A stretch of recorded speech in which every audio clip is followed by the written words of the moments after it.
আসসালামু আলাইকুম সুপ্রিয় দর্শক। আশা করি আপনারা সকলেই আল্লাহ তাআলার রহমতে অনেক ভালো আছেন। আজ আপনাদের শোনাবো গাজীপুরের এক নৃশংস হত্যাকাণ্ডের হৃদয় বিদারক ঘটনা, যা কাঁপিয়ে দিয়েছে পুরো সাংবাদিক সমাজকে, কাঁপিয়ে দিয়েছে পুরো জাতিকে।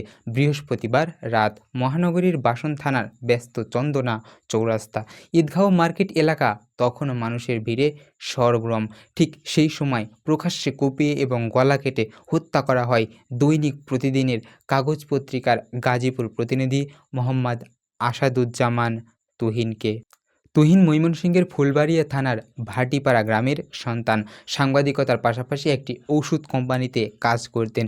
স্ত্রী ও 2 সন্তান নিয়ে গাজীপুরে ভাড়া বাসায় থাকতেন তিনি। ঘটনার সূত্রপাত হয় সন্ধ্যার দিকে চন্দনা চৌরাস্তা মোড়ে। বাদশা মিয়া নামে এক ব্যক্তির সঙ্গে গোলাপী নামে এক নারীর তর্কাতর্কি শুরু হয়। গোলাপী পেশায় কলগার্ল, যার বিরুদ্ধে অভিযোগ রয়েছে কৌশলে সম্পর্ক তৈরি করে সন্ত্রাসীদের মাধ্যমে অর্থ আদায়ের। তর্কের এক পর্যায়ে বাদশা মিয়া নারীকে আঘাত আনলে গোলাপীর পক্ষ নেই কয়েকজন সশস্ত্র দুর্বৃত্ত। তারা বাদশা মেয়েকে কুপাতে শুরু করলে তিনি দৌড়ে সেখান থেকে সরে যান। এই দৃশ্য রাস্তার পাশ থেকে নিজের মোবাইলে ধারণ করেছিলেন সাংবাদিক তুহিন। দুর্বৃত্তরা বিষয়টি টের পেয়ে তাকে ভিডিও ডিলিট করতে বলে। তুহিন অস্বীকৃত জানান। তখনই তারা ক্ষিপ্ত হয়ে তার পিছনে জীবন বাঁচাতে তুহিন দৌড়ে ঢুকে পড়েন একটি ঈদগাঁও মার্কেটের ছোট্ট চায়ের দোকানে। কিন্তু 6-7 জন সন্ত্রাসী সেখানে ঢুকে ধারালো দা, চাপাতি দিয়ে বুক, গলা, কাঁধ, পিঠে এলোপাতাড়িভাবে কোপাতে থাকে।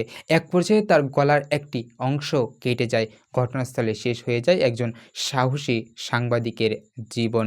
চায়ের দোকানের মালিক খয়রুল ইসলাম জানাচ্ছিলেন, হঠাৎ তুহিন ভাই দৌড়ে এসে দোকানে ঢুকে পড়েন। 3 জন যুবক পিছু নিয়ে ঢুকেই তাকে আঘাত আনে। বাইরে আরও 2 জন রামদা হাতে দাঁড়িয়েছিল। আমি বাধা দিতে গেলে আমাকে হত্যার হুমকি দেওয়া হয়। এদিন আশেপাশে বহু মানুষ থাকলেও ধারালো অস্ত্রের ভয়ে কেউ এগিয়ে আসেনি।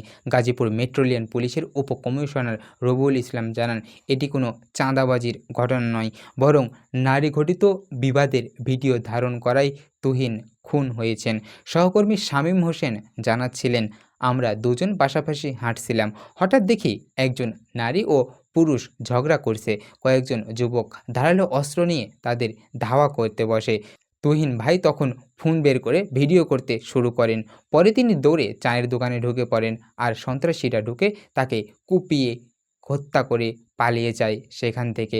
তুহিনের ফেসবুক ঘেঁটে দেখা যায় তিনি প্রায়ই এলাকাবাসীর সমস্যার খবর শেয়ার করতেন। ঘটনার কিছু সময় আগেও তিনি একটি ভিডিও পোস্ট করেছিলেন। শিরোনাম ছিল, যেমন খুশি তেমন রাস্তা পার হওয়ার দৃশ্য।